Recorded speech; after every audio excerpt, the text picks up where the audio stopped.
किसी चीज के उम्मीदवार का हम कोई दावेदारी नहीं। 14 में जो आए 24 तक के आगे रह पाएंगे कि नहीं रह पाएंगे। हम तो उस चुनाव के बाद नहीं बनना चाहते थे मुख्यमंत्री, लेकिन मुझ पर पूरा चारों तरफ से करके दबाव कि नहीं आप संभालिए, हम कर लिए।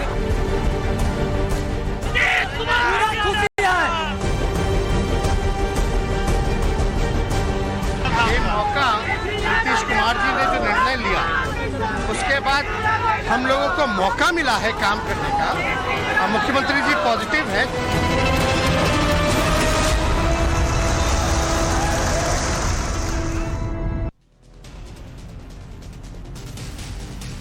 शुरू करते हैं देश के बेस्ट डिबेट शो राष्ट्रवाद की। मैं हूं आपके साथ अनंत त्यागी। राष्ट्रवाद यानी देश से बढ़कर कुछ नहीं, और राष्ट्रवाद में आज बात 2024 में होने वाली सियासी जंग की करेंगे, जिसका ऐलान नीतीश कुमार ने आज कर दिया।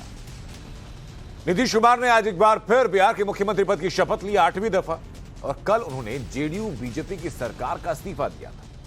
आज 7 पार्टियों के समर्थन वाले गठबंधन सरकार के मुख्यमंत्री के रूप में फिर से शपथ ले चुके हैं। नीतीश कुमार के बाद तेजस्वी यादव ने शपथ ली और वो डिप्टी सीएम बने। मुख्यमंत्री पद की शपथ लेने के बाद नीतीश कुमार मीडिया के सामने आए तो उन्होंने क्लियर कर दिया कि बिहार तो ट्रेलर है, 2024 में दिल्ली में वो असली पिक्चर दिखाना चाहते हैं। जो बात उनके मन में थी वो जुबान पर आ गई। मीडिया के सवाल पर नीतीश कुमार ने कहा कि जो 2014 में आए थे क्या वो 2024 में आ पाएंगे क्या। नीतीश कुमार को रोकने के लिए विपक्ष को एकजुट होने का संदेश भी नीतीश कुमार ने दिया। सुनिए जरा। ना हमको देखिए, हमको किन्हीं पर कुछ नहीं कहना है। सर 2024 के प्रधानमंत्री पद के उम्मीदवार होंगे आप? नहीं, हम किसी चीज के उम्मीदवार का हम कोई दावेदारी नहीं।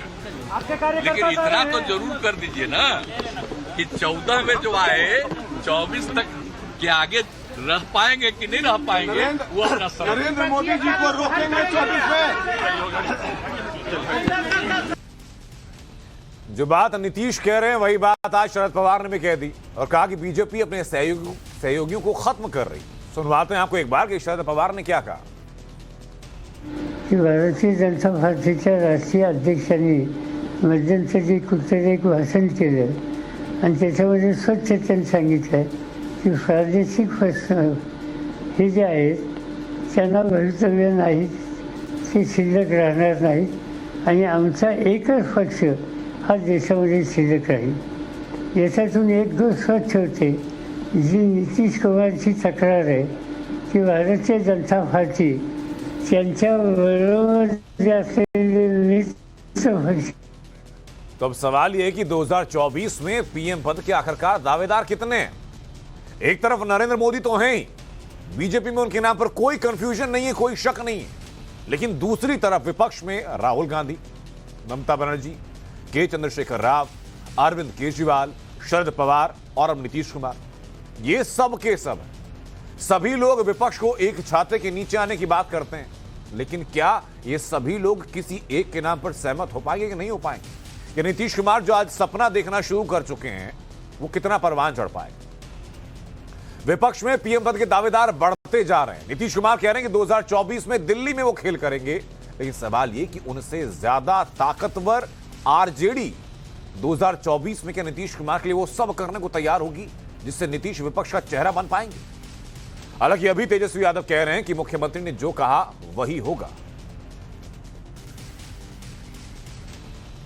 इधर नीतीश कुमार दिल्ली में नरेंद्र मोदी को चैलेंज देने की बात कर रहे हैं, तो कल तक चुप रहने वाले बीजेपी नेता आज खुलकर नीतीश कुमार पर हमला कर रहे हैं। केंद्रीय मंत्री गिरिराज सिंह ने कहा कि बीजेपी ने नीतीश कुमार को हीरो बनाया था जीरो से।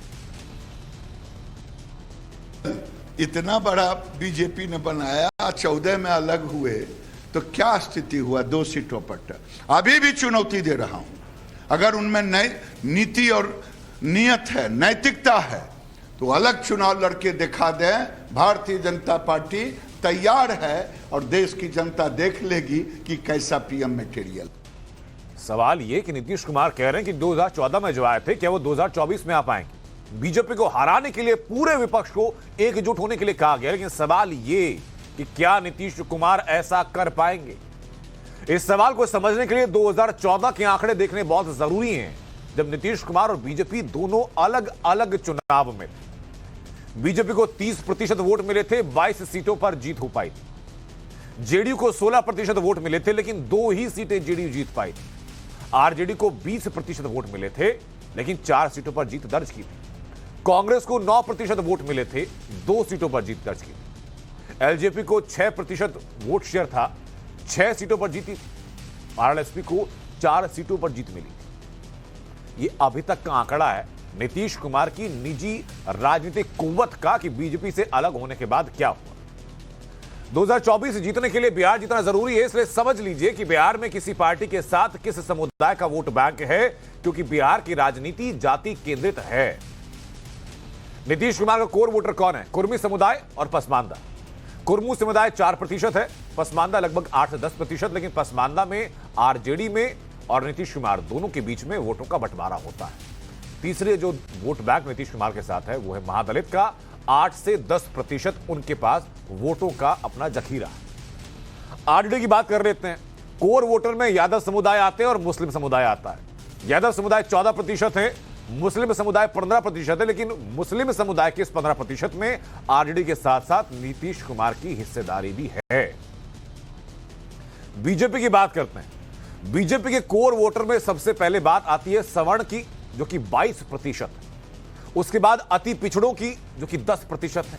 फिर आती है कुशवाहा समाज, 5% है, लेकिन इस 5% में बीजेपी के वोट बैंक में नीतीश कुमार की सेंध है। एलजेपी की बात करते हैं।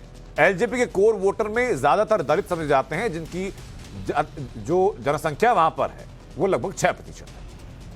यह आपको बता दिया कि 2014 में जब नीतीश कुमार बीजेपी से अलग रहे तो उनकी राजनीतिक हैसियत नंबर गेम में कहां थी। वोट बैंक जातिगत तरीके से किस किस पार्टी का क्या है। अब आज के सवाल की बारी। राष्ट्रवाद में सवाल है कि 2024 में दिल्ली में नरेंद्र मोदी को क्या नीतीश कुमार रोक पाएंगे। सवाल यह कि क्या 2024 में विपक्ष नीतीश कुमार को अपने नेता बनाएगा। सवाल है कि क्या बीजेपी सहयोगी पार्टियों को खत्म कर रही है, जैसा कि आरोप लगाया जा रहा है। शरद पवार ने भी यह बात कही। और सवाल यह कि क्या नरेंद्र मोदी को हटाने के लिए विपक्ष एकजुट होगा, और होगा तो किसके बैनर तले होगा।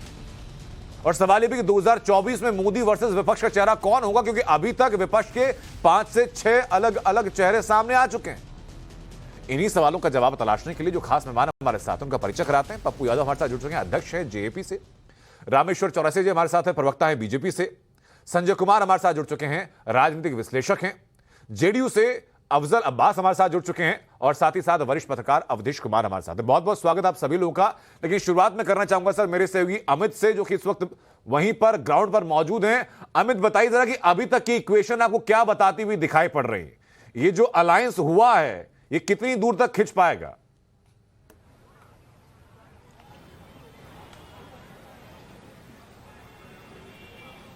देखिए, मुझे लगता है कि ये पूरा जो इक्वेशन है, अगर आप देखिए तो जो बातें हो रही थी गठबंधन तोड़ने से पहले कि नीतीश कुमार का जो एम्बिशन है, जो प्रधानमंत्री बनने की जो चाहत है, वही उसी ने बीजेपी से अलग करवाया, क्योंकि बीजेपी और एनडीए में प्रधानमंत्री का पद खाली नहीं है, उम्मीदवारी की संभावना नहीं बनती है। और ये बात खुद नीतीश कुमार ने अपनी जुबान से कह दी है कि कोई उनकी दावेदारी नहीं बनती है, लेकिन 14 वाले 24 के बाद जा पाएंगे ये संभव नहीं लगता। लेकिन ये मुझे लगता है कि इससे पहले बहुत ज़रूरी है नीतीश कुमार को एक चीज़ करना, क्योंकि इस पूरे घटना चक्र में कहीं ना कहीं क्रेडिबिलिटी जो नीतीश कुमार की थी, वो पूरी जो साख जो नीतीश कुमार की थी, वो कहीं ना कहीं गड़बड़ाई है। तो ऐसे में नीतीश कुमार के लिए सबसे महत्वपूर्ण है कि अगले 2 साल 2.5 साल में वो अपनी क्रेडिबिलिटी फिर से साबित कैसे करते हैं, क्योंकि जो विश्वास था वो खो दिया। 2 बार लगातार आप पारा बदलते हैं, तो जो पलटू राम, अब तो बीजेपी वाले कहने लगे कुर्सी कुमार नाम दे दिया उन्होंने। तो ऐसे में उनकी जो सबसे बड़ी जो चुनौती होगी वो क्रेडिबिलिटी होगी कि Narendra Modi face value create करनी होगी। लेकिन एक बात हमें जरा बताइए, चूंकि आप ग्राउंड पर मौजूद है और बेहतर तरीके से आपने चीजें देखी कि नीतीश कुमार शपथ ग्रहण के बाद जब मीडिया से बातचीत कर रहे थे तो उन्होंने परोक्ष रूप से बीजेपी पर हमला बोला, प्रधानमंत्री मोदी को लेकर के सीधे अटैक में नहीं रहे। तो क्या कॉन्फिडेंस की कमी दिखाता है या स्ट्रेटेजी दिखाता है?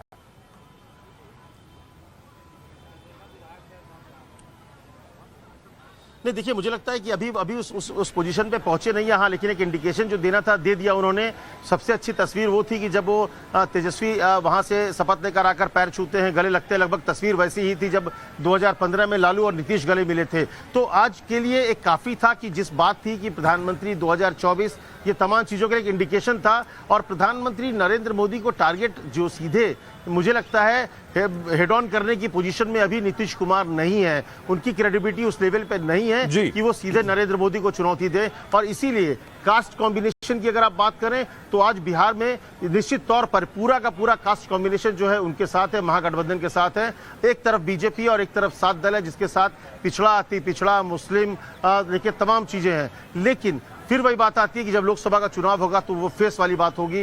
उनका कहना था कि अगर बिहार से जैसे नीतीश कुमार आगे होते हैं तो जैसे गुजरात में मोदी के पक्ष में पूरी एक लहर चली थी वैसी लहर होगी। लेकिन ये चीजें दिखती नहीं है। 2014 में ये दिख चुका है कि नीतीश कुमार अकेले जब लड़ रहे थे, एक तरह से उस समय भी वो चुनौती दे रहे थे नरेंद्र मोदी को, तब जनता ने उसके साथ खड़े होने की बजाय मोदी के साथ लेके आए थे। और यही जीरो से हीरो हम लोगों ने नीतीश कुमार को बनाया।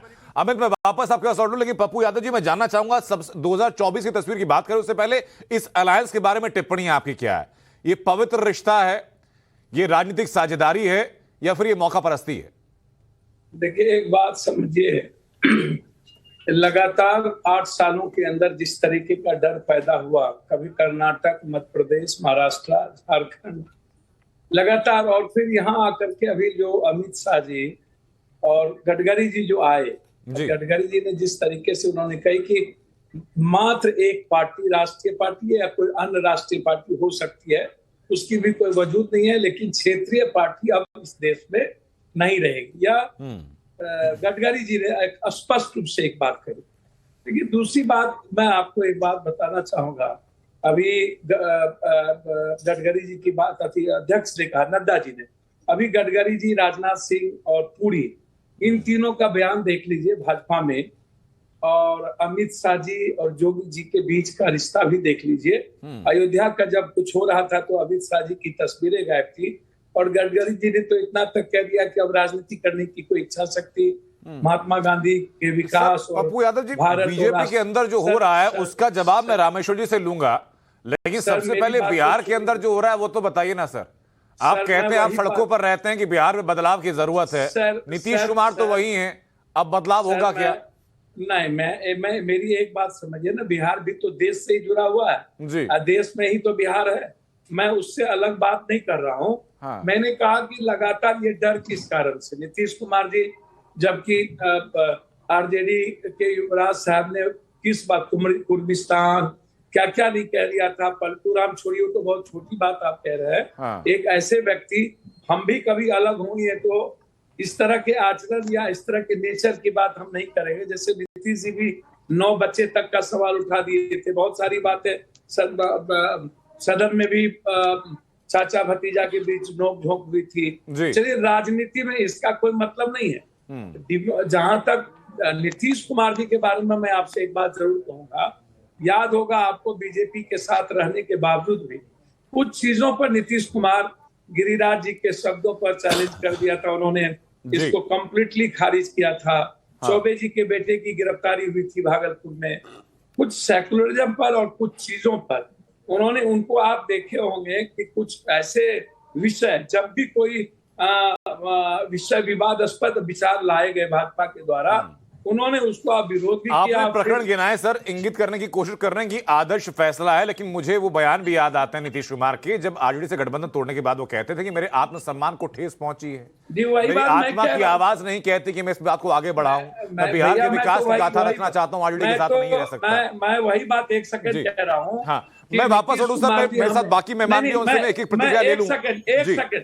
एक सेकंड में मैं कह दूं, नीतीश कुमार जी देखिए, भ्रष्टाचार, राजनीति का और परिवारवाद और व्यक्तिवाद, ये सब अब मुद्दा, अपराध, माफिया, भ्रष्टाचार, जातिवाद, उन्माद, हिंदू, ये सब मुद्दा अब एन केन प्रकार सत्ता, सियासत, सत्ता का चरित्र नहीं बदलता, बोतल बदलता है। चीजें आप उठा करके देखिएगा। व्यक्ति, मैंने सिर्फ नीतीश कुमार जी के कुछ व्यक्ति पर देखिए, कुर्सी राम, बीजेपी नीतीश जी के साथ गए। वो सारी पुरानी नहीं बातें सर सोशल मीडिया पर मीम बनकर अलग अलग माध्यम से सामने आ रही, पब्लिक डोमेन में पहुंच रही हैं। सर आप इस बात को क्यों बार बार आप इस बात को क्यों कह रहे हो?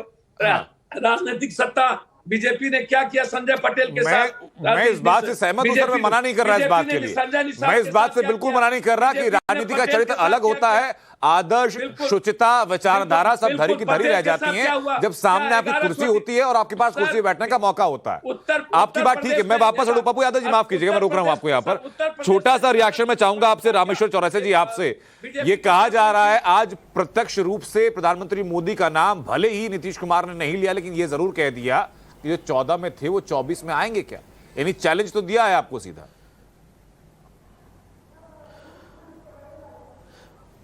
देखिए नीतीश जी क्या कहते हैं वो आप भी समझ रहे हैं, हम भी समझ रहे हैं।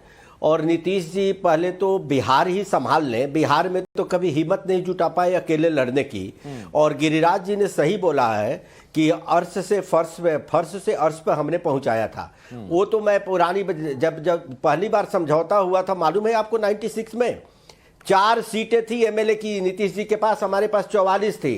फिर भी भारतीय जनता पार्टी ने उनको 22 लोकसभा सीट दिया था, 32 पर लड़ा था। कोई इक्वेशन बनता था? तो नीतीश जी क्या कह रहे हैं, बिहार में कितनी सीटें लड़ेंगे नीतीश जी? कितनी पार्टियां हैं? कैसे वो पीएम के कितने कैंडिडेट हो जाएंगे? और अब नीतीश जी जो आ रहे हैं तो 14 तो छोड़ दीजिए, और बाकी मैं आपको बता रहा हूं सारी पार्टियां यूपी में एक हुई थी कि नहीं हुई थी? क्या हर्ष हुआ? दोनों बबुआ बुआ जुड़े तब भी क्या हर्ष हुआ? कांग्रेस जुड़ गई तो क्या हर्ष हुआ? अब क्या नीतीश जी के चलते क्या कांग्रेस का ममता जी के साथ समझौता हो जाएगा? क्या ममता जी अलग चुनाव लड़ेंगी, ये कांग्रेस अलग नहीं लड़ेगी क्या? क्या कांग्रेस उड़ीसा में चुनाव अलग नहीं लड़ेगी क्या? तो ये बातें जो चल रही है बेबुनियाद है। और नीतीश जी ठीक है, मैं चाहूंगा अफजल अब्बास इस बात पर रोशनी डाले, उसके बाद मैं चलूंगा अवधेश कुमार जी के पास। अफजल अब्बास जरा संक्षेप में बताइए कि अगर ये कहा जा रहा है कि भाई एक बहुत पुराना सपना था, एक सिंह रामेश्वर जी मैं आ रहा हूं आपके पास, कि लगभग 1 दशक से तो हम लोग भी सुनते आ रहे हैं कि भाई नीतीश कुमार पीएम मटेरियल है। अब बात प्रत्यक्ष तौर पर उनके मुंह पर भी आ गई, लेकिन प्रारूप क्या होगा सर? विपक्ष के बाकी दल मानेंगे क्या? सवाल दोबारा रिपीट कीजिएगा सर। सवाल मेरा सिर्फ ये है कि 2024 में नीतीश कुमार को विपक्ष के चेहरे के तौर पर अगर देखा जा रहा है तो क्या विपक्ष के अंदर उनकी स्वीकृति है? देखिए ये तो वक्त बताएगा, अभी कहना बड़ा मुश्किल है, लेकिन हर आदमी कोशिश करता है। और नीतीश कुमार जी जब भी बयान दे रहे थे मैं भी वही मौजूद था और मैं सुन रहा था। उन्होंने ये नहीं कहा, जहां तक ये बात कही जा रही है कि हम देखेंगे, भाई हर आदमी कोशिश करता है। अब ये सवाल जब गठबंधन टूटने पे जो बातें उठ के आ रही हैं भारतीय जनता पार्टी की तरफ से, तो कसूरवार कौन है? पर इस पे बहस कीजिए ना आप। लगातार आप हमेशा अपमानित कर रहे हैं और जनता दल, मैं जहां तक छोटा पार्टी का इतना सा मैं उसकी बात भी कर लूंगा सर। मुझे ये तो बता दीजिए कि अगर आप कह रहे हैं कि कोशिश करेंगे तो 2024 से पहले 2023 में तैयारी शुरू करनी पड़ेगी, तो 23 में गद्दी क्या तेजस्वी को सौंप देंगे, सीएम की क्या नीतीश कुमार?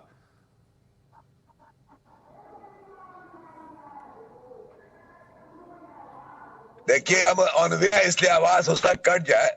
देखिए वक्त 2024 में भी वक्त है। कुछ सिग्नल दिक्कत के चलते सर आपकी आवाज भी हम तक नहीं पहुंच पा रही है। अवधेश कुमार जी मुझे बताइए जरा कि क्या रास्ता आसान है? गाड़ी तो रोक लें। हाँ। अरे अफजल भाई गाड़ी एक जगह रोक लो, गाड़ी चलनी शुरू हुई है सर, अब कहां रुकवा रहे हैं आप? गाड़ी रुक के बात कर लो जरा, डिबेट हो जाएगा। हमारे पुराने दोस्त हैं, गाड़ी पर चल के कहीं डिबेट होता है। हाँ। जनता दल सोचती है कि अब लगातार चलते ही रहना है, बात भी चलते करना है, वक्तव्य भी चलते देना है, काम भी चलते रहना है। हाँ। देखिए नीतीश कुमार से पत्रकारों ने यही पूछा था ना कि सर 2024 में आप पीएम का उम्मीदवार होंगे कि नहीं होंगे। उन्होंने कहा कि देखिए पहले तो उन्होंने न कहते हुए भी तुरंत आधा पंक्ति बोले कि नहीं हम किसी, फिर बोल दिए कि हम दावेदारी किसी पद की नहीं करते हैं। उसके बाद उन्होंने अपनी ओर से जोड़ा है कि जो लोग 2014 में आए वो 2024 के बाद रहेंगे कि नहीं रहेंगे, ये तो सोचिए। देखिए इस बयान के 3 अर्थ हैं। पहला तो उन्होंने एक रणनीतिक बयान दे दिया है कि जो कुछ अभी बिहार में है उस पर चर्चा कम हो और धीरे धीरे यह चर्चा है कि नरेंद्र मोदी और नीतीश कुमार, ये दो के बीच में चर्चा, जैसे हम लोग भी अभी बहस कर रहे हैं 2024 पर, तो ये इसमें तो उनकी थोड़ी सफलता हो गई। लेकिन इसका दूसरा परसेप्शन बन गया है। हाँ, वो उन्होंने शुरुआत कर दी है, जो उन्होंने 2010 में रामेश्वर चौरसिया जी बैठे हुए हैं, इन लोगों को निमंत्रण देकर के जून में, और रात में निमंत्रण वापस ले लिया था कि हम भाजपाई को खाना नहीं खिलाएंगे। तब भी इन लोगों ने सरकार से अपने को अलग नहीं किया था। तो इसलिए बीजेपी की जो दुर्दशा है वो बीजेपी के कारण अभी हुई है। उसमें नीतीश कुमार को तो मैं दोषी मानता ही नहीं हूं।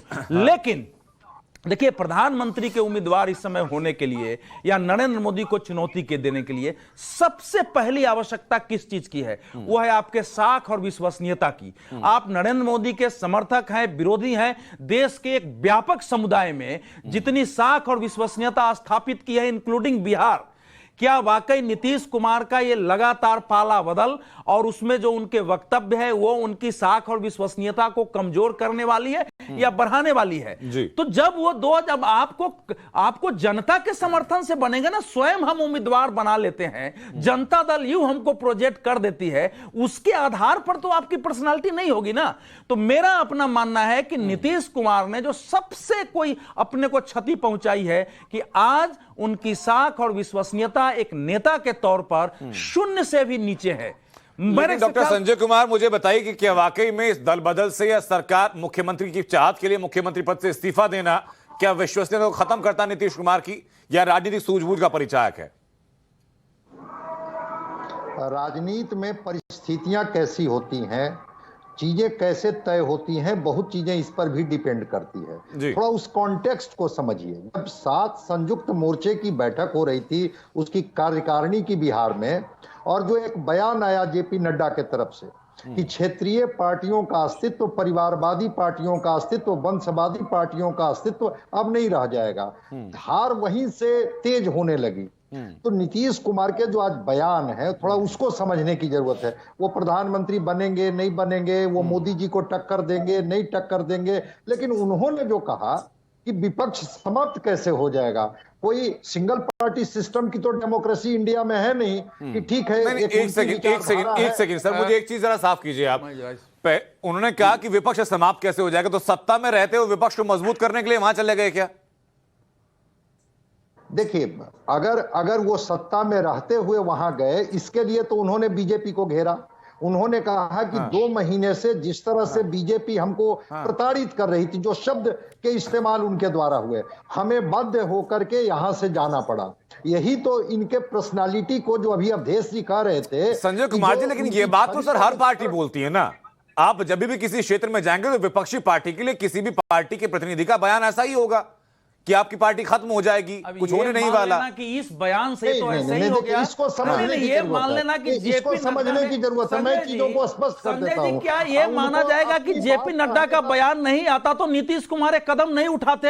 ये तो ऐसी बात हो जाएगी। आप विश्लेषक के नाते बात कर रहे हैं कि चीन कहे कि अगर नैन्सी पॉलिसी नहीं आता तो तब हम ताइवान को बिल्कुल मुक्त छोड़ देते। अच्छा, जेपी नड्डा का बयान एक कंटेक्स्ट में था। उन्होंने उसमें यह भी कहा है कि मेरे तक पहुंचने के लिए पार्टियों को पप्पू यादव जी आपके पास पड़ेगी। पप्पू यादव जी, मैं आ रहा हूं आपके पास। देखिए, जेपी नड्डा बोलते ना बोलते नीतीश कुमार का रास्ता इसी ओर जा रहा था। सर, नीतीश कुमार का कहना यह कि भाई आरसीपी सिंह के नाम पर मुझे घेरा जा रहा था, इसलिए मैं चले गए, मेरी कोई बात सुन नहीं रहा था।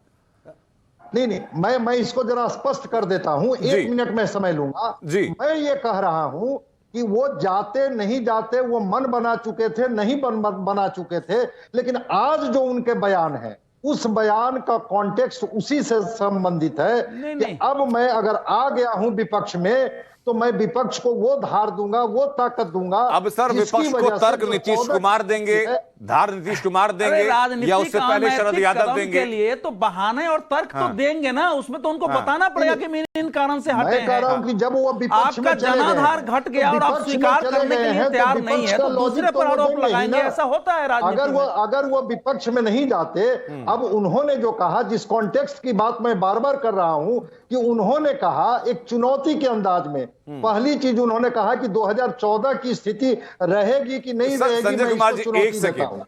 संजय कुमार जी, एक सेकंड, आप जो नीतीश कुमार के बयानों की क्रेडिबिलिटी की बात कर रहे हैं, मैं चाहूंगा पप्पू यादव जी छोटी सी टिप्पणी दें आप उसके बारे में। मुझे बताइए, 2014 में नीतीश कुमार का बयान था कि मिट्टी में मिल जाऊंगा लेकिन बीजेपी के साथ नहीं जाऊंगा।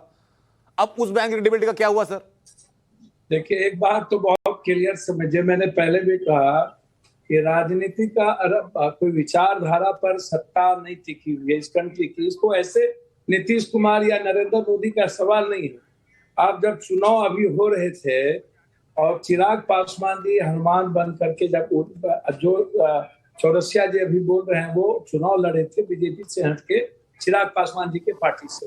देखिए ऐसा नहीं है, लगातार बीजेपी के लगभग बड़े लोग चिराग पासवान जहां टिकट नहीं मिली चिराग जी के साथ लड़ गए, बीजेपी के सीट को खाली कर दिया और लगभग जो बीजेपी का वोटर था जिसको आप स्वर्ण वोटर कहते हैं, स्वर्ण वोटर लगभग नीतीश कुमार जी को जदयू को वोट नहीं दिया। आप उठा के देख लें, वहां पर स्वर्ण वोटर चिराग पासवान जी के साथ चला गया बीजेपी की चुप्पी के कारण। शुरुआत वहां से भी फिर कई इशू पर, कई गंभीर विषय पर चिराग पासवान जी कभी नजदीक आए कभी दूर हुए।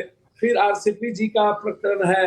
देखिए बात बहुत क्लियर है, सिवाय आप ये मत कहिए कि यहाँ नड्डा जी आए और उन्होंने ऐसे संदर्भ में बयान दे दिया या पहले से चीज थी। हर आदमी को प्राइम मिनिस्टर बनने का या सीएम बनने का मन में लालसा रहती है, ऐसा नहीं है, पहले भी।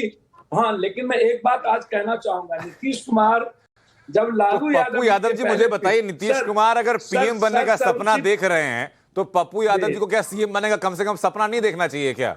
मैं क्या कह रहा हूँ, सपना तो पब्लिक दिखाती है और परिस्थितियां हीरो बनाती है और घटनाक्रम हीरो बनाता है। और कब कौन हीरो होंगे जीरो होंगे। अब मुझे बताइए सर, सड़कों पर संघर्ष आप करते हैं, अपने यहाँ लोगों को बुला करके पब्लिक दरबार बना करके उनकी निजी सहायता आप करते हैं, चाहे किसी प्रकार की वित्तीय तौर पर। मैं बता रहा हूँ एक सेकंड के लिए।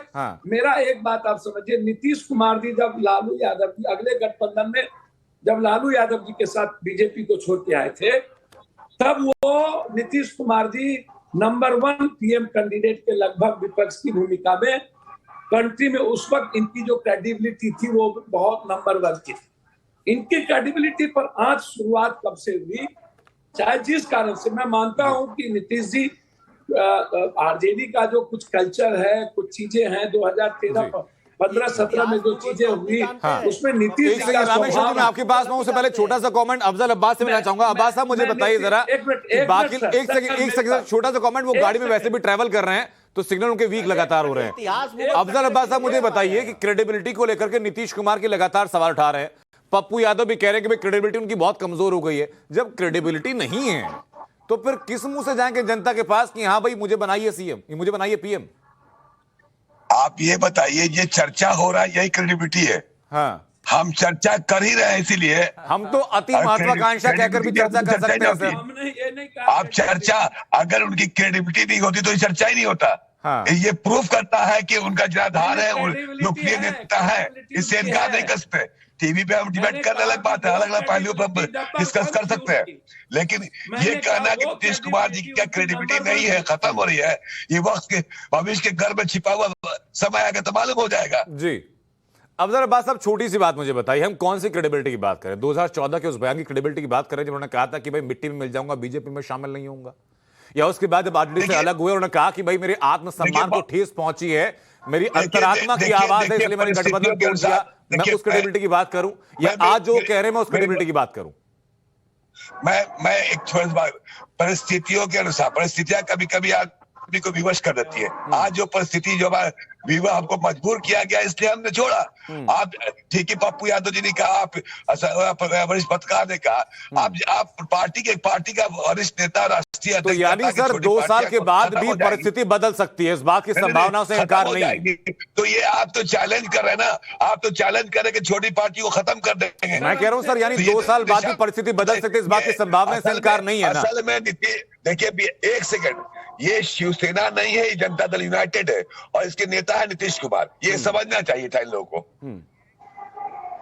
मैं बिल्कुल ठीक बात है सर, जेडीयू है, नीतीश कुमार है, सब जानते हैं। मैं तो ये कह रहा हूं सर, आपने कहा कि परिस्थितियों ने ऐसे विवश किया, 2 साल बाद भी परिस्थिति बदल सकती है ना, इनकार तो नहीं है इस बात से?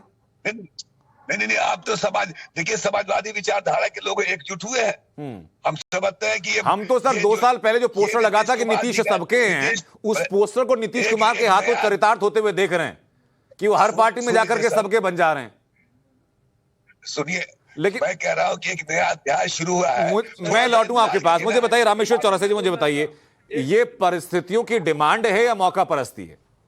सर एक सेकंड, राजनीतिक मौका परस्ती ही होती है। देखिए क्या आपकी बात ठीक है पप्पू यादव जी, लेकिन आदर्शों की बात फिर ना की जाए ना। मैं लौटूंगा आपके पास रामेश्वर जी।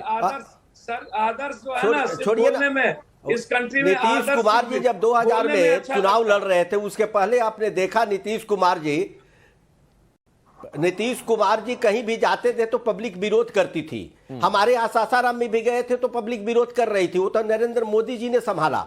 और आपको मालूम है कि फर्स्ट और सेकंड फेज के बाद नरेंद्र मोदी जी ने इतना संघर्ष, इतनी सभाएं की, एक मुख्यमंत्री की तरह एक प्रदेश में उन्होंने बचाया। नीतीश कुमार की क्रेडिबिलिटी तो उस समय भी नहीं थी, वो नेता बनते हैं जात के, लेकिन क्रेडिबिलिटी नहीं थी। अब नीतीश कुमार की पार्टी को कौन चला रहे हैं, बड़ा क्रेडिबिलिटी की बात करते हैं। ललन सिंह अलग हो चुके थे, उपेंद्र कुशवाहा इनके खिलाफ लड़े थे, वो भी मुख्यमंत्री के कैंडिडेट थे। ये लोग चिराग पासवान पर जो ठिकरा अपनी कमजोरी का फोड़ रहा है। पप्पू यादव जी, मैं ये पूछता हूं, आप क्या चुनाव नहीं लड़े थे अलग से? क्या हम लोग के खिलाफ, नीतीश जी के खिलाफ आप चुनाव नहीं लड़े थे? तो जो एनडीए में नहीं रहेगा वो तो हमारे खिलाफ चुनाव लड़ेगा। इसका रोना आप क्यों रो, अपनी कमजोरी दूसरे पर क्यों थोप रहे हैं? ये तो परिस्थिति थी। अब नीतीश कुमार जी पर डिस्कशन करने लगे। सही बात है, नीतीश कुमार ने गुफा छोड़ दिया डिस्कशन। कैसे बन जाएंगे प्रधानमंत्री, कितने बनेंगे प्रधानमंत्री? क्रेडिबिलिटी है नहीं। और आज नरेंद्र मोदी जी देश के सबसे बड़े नेता हैं के दौर को हम लोग बंद करते हैं, सीधा फैक्चुअल बातें करते हैं।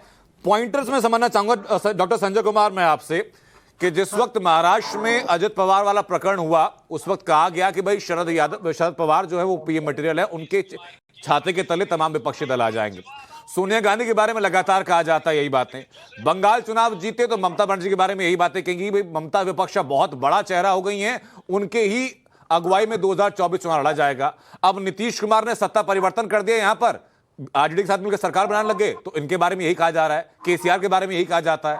कितने छाते होंगे सर विपक्ष के? नहीं, कहने की स्वतंत्रता तो है ही नहीं इस देश में, कहते रहे लोग। लेकिन मैं व्यवहारिक धरातल पर बात कह रहा हूं कि उन्होंने ये नहीं कहा कि हम प्रधानमंत्री बन जाएंगे, उन्होंने कहा कि विपक्ष को हम मजबूत करेंगे। अगर वो विपक्ष को मजबूत करने की बात कहते हैं तो कमजोर कौन होगा? कमजोर तो एनडीए ही होगा ना। अगर वो कल तक एनडीए, मैं उनको कोट अनकोट बता देता हूं उन्होंने क्या कहा था। उन्होंने ये कहा था कि मेरे मन में कोई पद की महत्वाकांक्षा नहीं है, अगर मैं सही हूं उद्देश्य आप बताइएगा, और लेकिन जो 14 में आए थे वो 24 में रहेंगे क्या? ऐसा था विपक्ष नहीं, उन्होंने एक नहीं कहा था कि हम विपक्ष के एकजुट करेंगे, हम मजबूत करेंगे, ये शब्द उनका नहीं था संजय जी। उन्होंने तो केवल, देखिए ऐसा है कि उनके दो बयान को देखना होगा। कल उन्होंने तेजस्वी यादव के साथ कहा था कि ये लोग समाज को बांट रहे थे, जो हमको ठीक नहीं लग रहा था, यानी हम उसके कारण बाहर आए। उन्होंने कहा नहीं, लेकिन इसलिए वो यही संदेश देना चाह रहे थे कि हम तो सेकुलरिज्म के नाम पर बाहर आए हैं, क्योंकि बीजेपी हिंदू मुस्लिम करा रही थी। कल उन्होंने यही उस पंक्ति का अर्थ था। और आज उन्होंने ये कहा कि भाई 2014 में वाले 24 में रहेंगे कि नहीं रहेंगे, ये सोचिए। तो इन दोनों को मिला के जब मैं देखता हूं कि 2010 से 14 तक जो उनके अंदर एक महत्वाकांक्षा थी, छटपटाहट थी कि नरेंद्र मोदी के समानांतर देश का सेकुलर चेहरा बने, वो हारने के बावजूद वो छटपटाहट बनी हुई है। और वो जो छटपटाहट है वो अलग अलग प्रकार से निकालते हैं और फिर वही चीजें अभिव्यक्त हुई है। डॉक्टर संजय कुमार अपनी बात रखिए आप। नहीं, मैं कह रहा हूं कि अफजल अब्बास साहब, मैं लौट रहा हूं आपके पास। छोटा सा कमेंट मेरा डॉक्टर संजय कुमार से। आज ओथ लेने के बाद मैं जब बोलूंगा तो सब बोलेंगे, आप जो बात ही ऐसी होगी, अफजल अब्बास को बोलना ही पड़ेगा, नौकरी चली जाएगी। नीतीश कुमार देख रहे होंगे। उन्होंने कहा, रह गई बात कि उन्होंने जो कहा कि 2014 में जो रहे हैं या जो 14 में आए थे वो 24 में रहेंगे कि नहीं रहेंगे। मेरा कहना है ये बात तो हम आप भी कर सकते हैं, इसकी गारंटी तो जनता ही दे सकती है। हम आप तो कर ही रहे हैं सर बातें इस बात की, रहेंगे कि नहीं रहेंगे। अगर ये नीतीश कुमार जी भी ये बात कह रहे हैं तो मैं इसको उनकी आकांक्षा महत्वाकांक्षा से जोड़ के नहीं देखता हूं। लेकिन मैं इसको इस रूप में जरूर देखता हूं कि उत्तर हिंदी पट्टी के एक बड़े चेहरे के तौर पर नीतीश कुमार है। उनकी क्रेडिबिलिटी जनता एक्सेप्ट करती है, रिजेक्ट करती है। हिंदी पट्टी में चले गए सर, आप बिहार से आप निकल के आएगा, आप उत्तर प्रदेश की बात कर लीजिए, राजस्थान की बात कर लीजिए, उत्तराखंड की बात कर लीजिए, आसपास के 4 राज्यों की बात कर लीजिए, कौन पूछेगा सर? नीतीश कुमार को पूछेंगे क्या लोग? नहीं, अगर नीतीश कुमार को, मैं नीतीश कुमार को ये नहीं कर रहा हूं, लेकिन अगर मणिपुर में, अरुणाचल प्रदेश में अगर जेडीयू स्थापित हो सकती है तो क्या उत्तर प्रदेश, राजस्थान? अच्छा, हिंदी पट्टी की बात करते करते आप मणिपुर चले गए सर। अब यहाँ मैं कह रहा हूँ कि मणिपुर और अरुणाचल में जब संजय उनको जी एक पूछ रहा सभा जो है 4-5 दिन बाद यूपी में करवा दीजिए, उनका देख लीजिए कितने लोग रहते हैं यूपी में। यूपी में एक अच्छा, मैं चाहूंगा कि अफजल अब्बास इस बात का जवाब दे दें। अफजल अब्बास जो कह रहे हैं, एक सवाल पूछ रहा हूँ। एक सेकंड रामेश्वर जी, छोटा सा थोड़ा सा धैर्य रखिए, मैं आऊंगा आपके पास, अपना सवाल आप पूछेगा। अफजल अब्बास मुझे बताइए कैसे किस बूते से अपना संजोया जा रहा है, अच्छा बताइए। इसकी क्या गारंटी है? देखिए, सबसे बड़ी बात है कि आज जो माननीय मुख्यमंत्री जो बयान देते, मैं वहां मौजूद था, उन्होंने कभी नहीं कहा कि मैं अगला प्रधानमंत्री बनना चाहता हूं। अच्छा, जो 2014 में आए वो 24 में रहेंगे क्या? इसका मतलब क्या समझे सर, बताइए मुझे। अरे सर, एक बार, क्योंकि मैं अफसोस ये कि हम कहीं घर पे नहीं है, रोक के गाड़ी बात कर रहे, इतना से बात करते, और वे है इमरजेंसी में, क्योंकि वादा किया था कि हम ज्वाइन करेंगे। चौरसिया जी मौजूद हैं, और अवधेश जी को तो आज चौरसिया जी के बदला में बैठना चाहिए था। एकदम लग रहा कि भारतीय जनता पार्टी के प्रवक्ता बन गए। हंसिए नहीं, मैं सही कह रहा हूँ।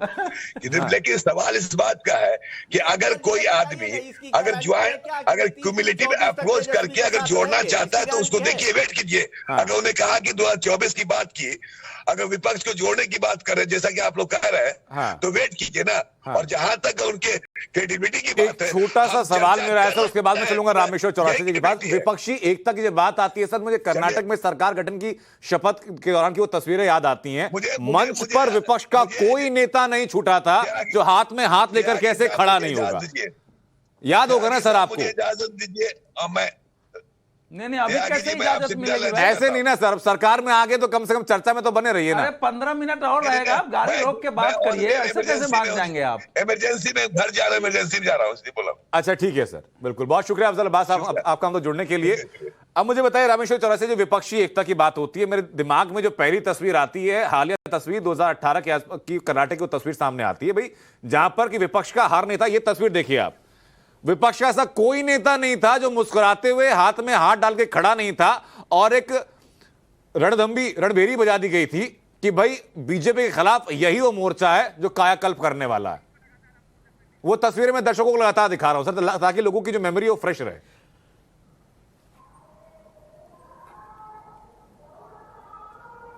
रामेश्वर जी,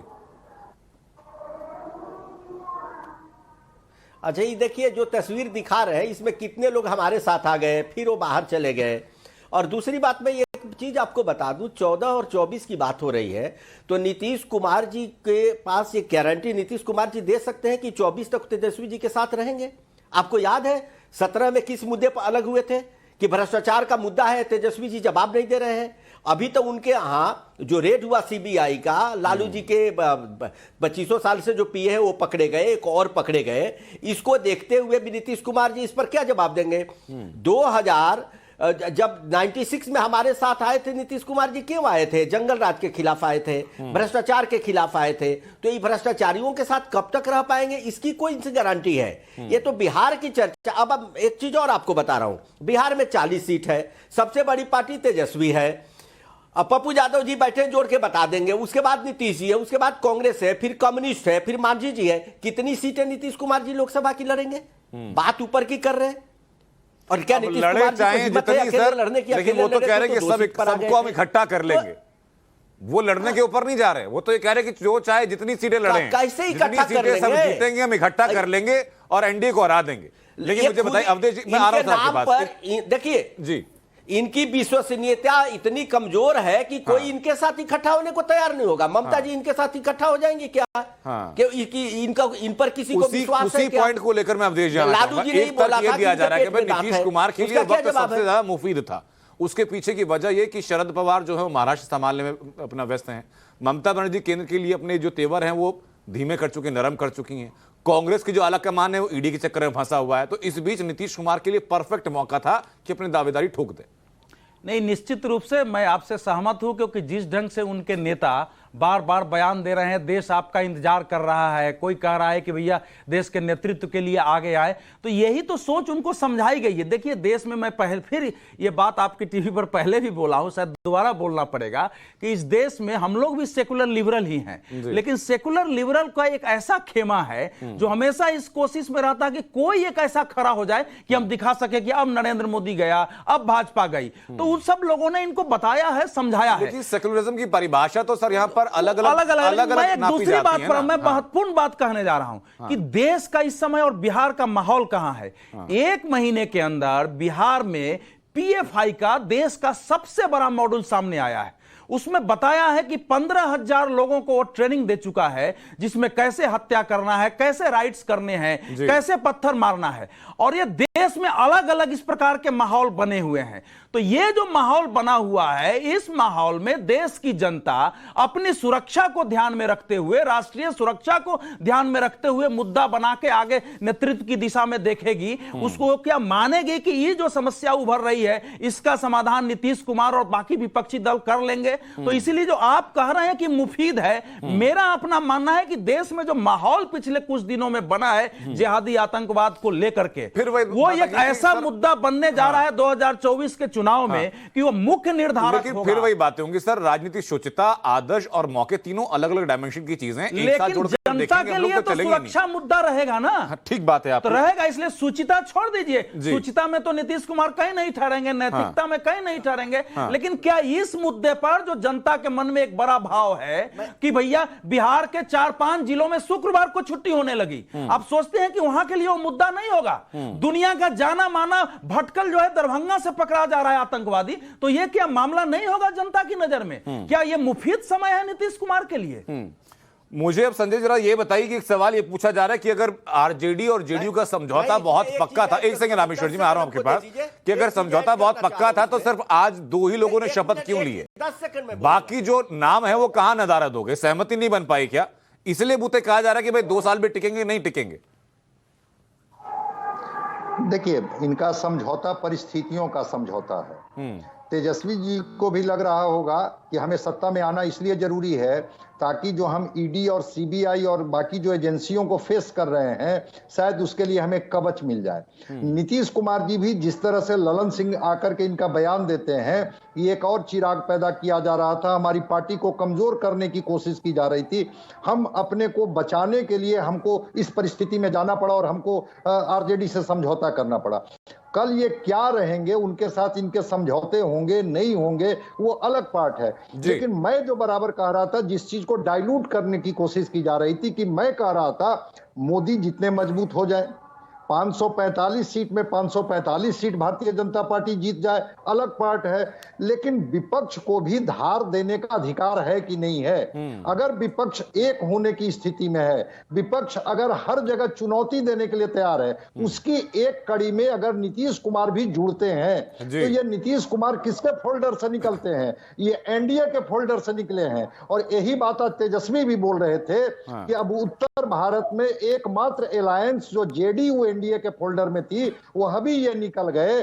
तो अब ये निकल करके कल क्या करेंगे? कल ये साबित अपने को करेंगे नहीं करेंगे। जो सवाल आपने भी किया कि मध्य प्रदेश और राजस्थान और उत्तर प्रदेश की सभाओं में ये कितना क्राउड पुलर का काम करेंगे, वो भविष्य के गर्त में है। लेकिन कभी भविष्य के गर्त में नहीं है सर, ये तो ऐसी सच्चाई कि आप बंद आंखों से भी देख सकते हैं। देखिए, इसमें कोई उहापोह की जरूरत नहीं है, इसमें कोई अंदाजा लगाने की जरूरत नहीं है। बिहार के बाहर के जो हिंदी पट्टी के राज्य हैं, बाकी तो छोड़ दीजिए, वहां नीतीश कुमार की लोकप्रियता का अंदाजा एक आम वोटर को भी होगा। आप उससे पूछ सकते हैं, वो भी बता देगा कि जेडीयू को वोट देगा उत्तर प्रदेश में, राजस्थान में, उत्तराखंड में कि नहीं देगा। लेकिन उससे पहले रामेश्वर जी कुछ कहना चाह रहे थे। रामेश्वर जी, वहां नहीं लड़ने जा रही है ना, हाँ, तो विपक्ष लड़ने जा रही है। आपने स्वीकार्यता की बात की सर, उसी स्वीकार्यता की बात मैं कर रहा था। आरसीपी सिंह को, हाँ, जो आरसीपी सिंह की इन्होंने बात की, आरसीपी सिंह उनके राष्ट्रीय अध्यक्ष थे, उनके साथ रहे हैं। अच्छा, हमें ये नहीं समझता है, कोई हमको काउंट करके बता दे कि अगर आरसीपी सिंह मान लीजिए तोड़ भी देते, मेरे साथ आ जाते 20 लेकर के, तो क्या हमारी सरकार बन जाती? क्या हमें तो पूरा का पूरा चाहिए था। और आरसीपी सिंह में ये कुबत थी क्या कि 30 जो तोड़ लेते? उन्हीं के एक बहाना है, इसमें कोई सच्चाई नहीं है। दूसरी बात जो अवधेश जी ने उठाया, मैं एक बात आपको याद दिलाना चाहूंगा कि जब रैली थी नरेंद्र भाई मोदी की 2013 में, तो इतनी सिक्योरिटी रहती थी, लेकिन बिहार में क्या हुआ था? 7 जाने चली गई थी, कितने लोग घायल हुए थे उसी मीटिंग में, लाखों की भीड़ में। दूसरी बात, जब प्रधानमंत्री जी जाते हैं तो आज जो भी चीफ सेक्रेटरी है, डीजीपी है, पुलिस के अधिकारी हैं, 5 किलोमीटर के अंदर घर सर्च किया जाता है और 1 किलोमीटर के अंदर पर पीएफआई का अड्डा है, उसके 1 किलोमीटर पर डीजीपी का ऑफिस है, 1 ही किलोमीटर पर विधानसभा है। क्या हुआ? क्यों नहीं जांच की गई? एनआईए ने पहले इनको इन्फॉर्म किया था। तो इस तरह का जो मॉड्यूल ये बन रहा है, और बिहार में सही बात है फ्राइडे को छुट्टियां हो रही है जी, तो आप इन चीजों को रोकिएगा नहीं देश की सुरक्षा में, वो और जनता तय करेगी सर। उसके लिए मुद्दों की प्राथमिकता क्या है वो चुनाव में साफ होगा। हम लोग जो बात कर रहे हैं वो सिर्फ और सिर्फ पॉलिटिकल अलायंस की कर रहे हैं। और संजय जी, मेरा छोटा सा सवाल ये, हाल ही में राष्ट्रपति उपराष्ट्रपति चुनाव हुए, उसमें देखा हम लोगों ने कि राष्ट्रपति चुनाव में विपक्ष एक नहीं हो पाया। उपराष्ट्रपति चुनाव में ममता ने मना कर दिया कांग्रेस को। ऐसे में लगता है 2024 में नीतीश कुमार की बातें मान लेंगी ममता? नहीं मानेंगी। मैं तो फिर कह रहा हूं कि थर्ड फ्रंट की कवायद इन लोगों ने कई बार की है। और थर्ड फ्रंट का क्या हश्र हुआ मुझे पता है। 200 सीटों पर कांग्रेस सीधे सीधे फाइट में होती है, वो चुनाव जीते चुनाव हारे, कांग्रेस इनको क्यों अपना नेता मान लेगी? तो मैं इससे सहमत हूं कि इनको नेता मानेगी या नहीं मानेगी, लेकिन एनडीए के एक फोल्डर, जो एक मजबूत फोल्डर थे नीतीश कुमार, ये 13 की बात कर रहे हैं रामेश्वर चौरसिया जी, ये गए थे चुनाव लड़ने 14 में जब मोदी जी प्रचंड बहुमत से जीते थे, 15 में बिहार का चुनाव तो लड़ने गए थे। भाजपा को कितनी सीटें आई थी सबको पता है। लेकिन मैं फिर भी कह रहा हूं कि न थर्ड फ्रंट की कवायद सफल होगी। लेकिन संजय कुमार जी, लोकसभा विधानसभा चुनाव का मिजाज जो होता है वो अलग अलग होता है। और आपने फोल्डर का लगातार जिक्र कर रहे हैं अवधेश जी, बहुत आम अवधारणा है। आप और हम भी जब एक फोल्डर में, फाइल में जब पन्ने लेकर के जाते हैं और कोई पन्ना फोल्डर से गिर जाए तो तभी काम का होता है अगर आप उठा करके वापस जोड़ लें।